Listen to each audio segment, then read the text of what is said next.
this is Anna Choi with Mojo Monday on November 2nd, 2020. And tomorrow's election day, and so much is going on in our world. Our question today really centers around I am stressed out by all the stuff going on. And how do I keep my vibe high? How do I actually stay focused? So, um, okay, so number one is yes, you can choose to quote unquote shut it all out and turn off the news and not let it impact you. But I know for most of you and most of my clients, um, you want to stay informed, you etc.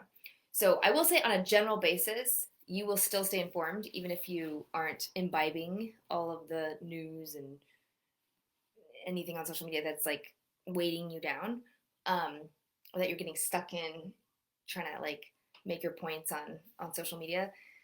Uh, I highly recommend not being political anyway on social media, but um, so that's one way, right? You just shut it out and you kind of get the news that you need to know filtered. But with that said, you also don't want to turn a blind eye, right? Like there's a moral responsibility, I feel, as well, especially with everything going on. So how do you balance that?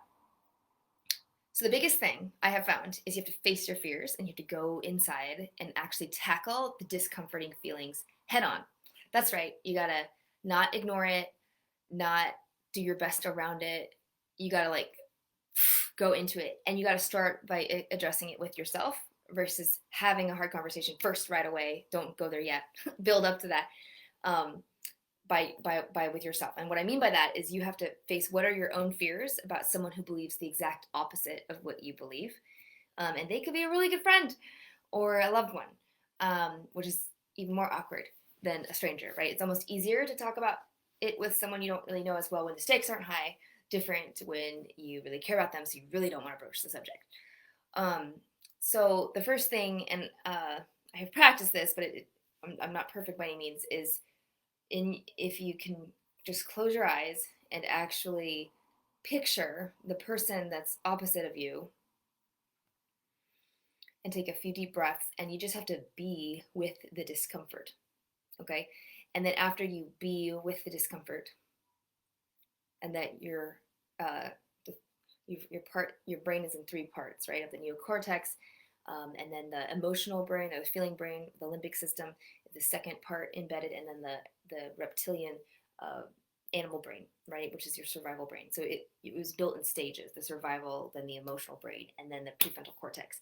So when you go deeper into yourself, you have to literally go through the layers of the brain and all the functions that each of those parts of the brain control in your body. So a lot of times we have so much fear. Fear is a primal instinct in the survival part of the brain, the amygdala specifically. And you can go through a lot of amygdala hijacks, which is where you're triggered and it feels like a tiger's going to eat you, but really you just saw something on social media that triggered you, or your kid said something or whatever, right? So if you're constantly fighting or flighting, you've got to like actually be with it and kind of take a different reaction. So that's the first thing, is you just really feel into it and you allow for that discomfort, and then breathe deeply. Slow inhale in and out. And then once you're in a kind of a 0 point or a neutral place, you can actually go as far to then picture that triggering person or thing or event or thing that you saw in the post.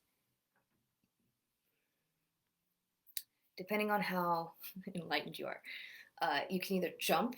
Most people probably aren't going to be able to do this, but you can jump to straight away realizing, oh, right, we're all humans. We all share planet Earth.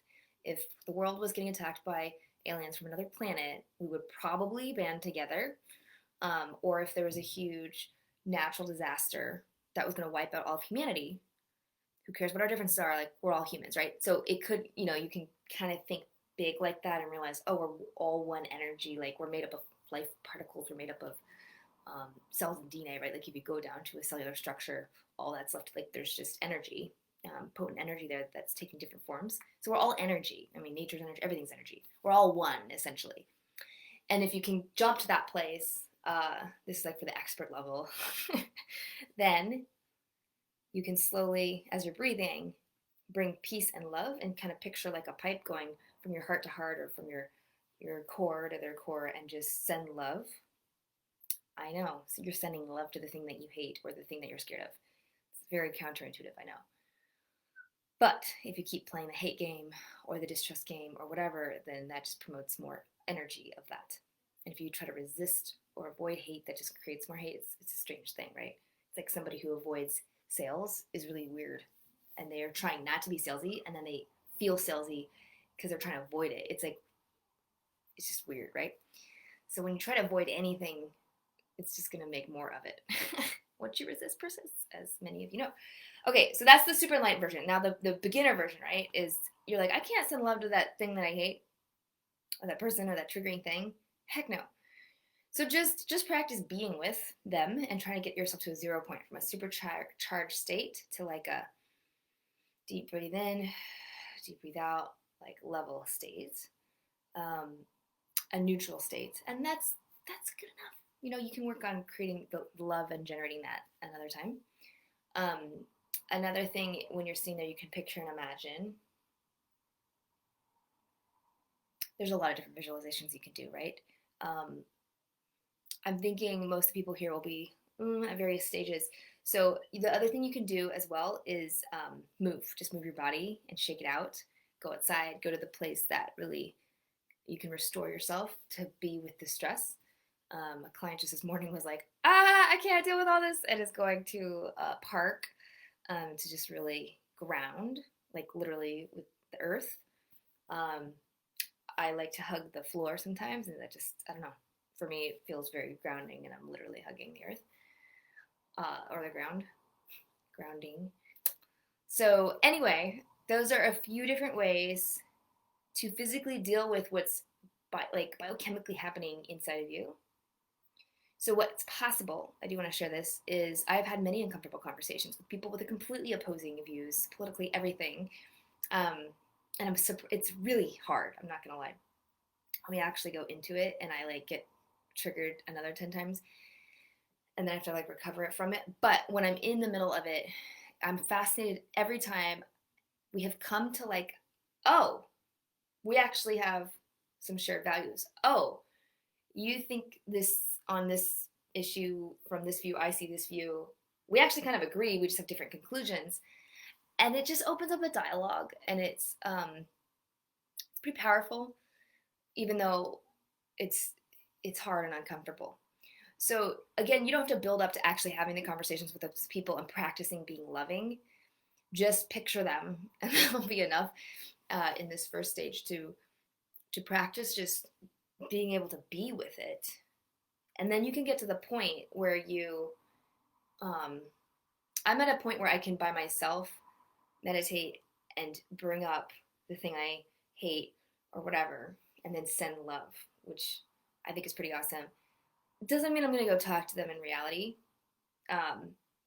but you don't have to. So it's just about having yourself be in a great space. And when you're energetically aligned like that, you can go do your job and focus your energy. You then have the power and the choice to do that versus kind of feeling like the victim of the circumstance, right? Of what's happening around you. So I hope that helps shed some insight on how to stay focused amid any world news, chaos, or whatnot, and keep grounded. So keep shining and keep your light bright. All right, bye.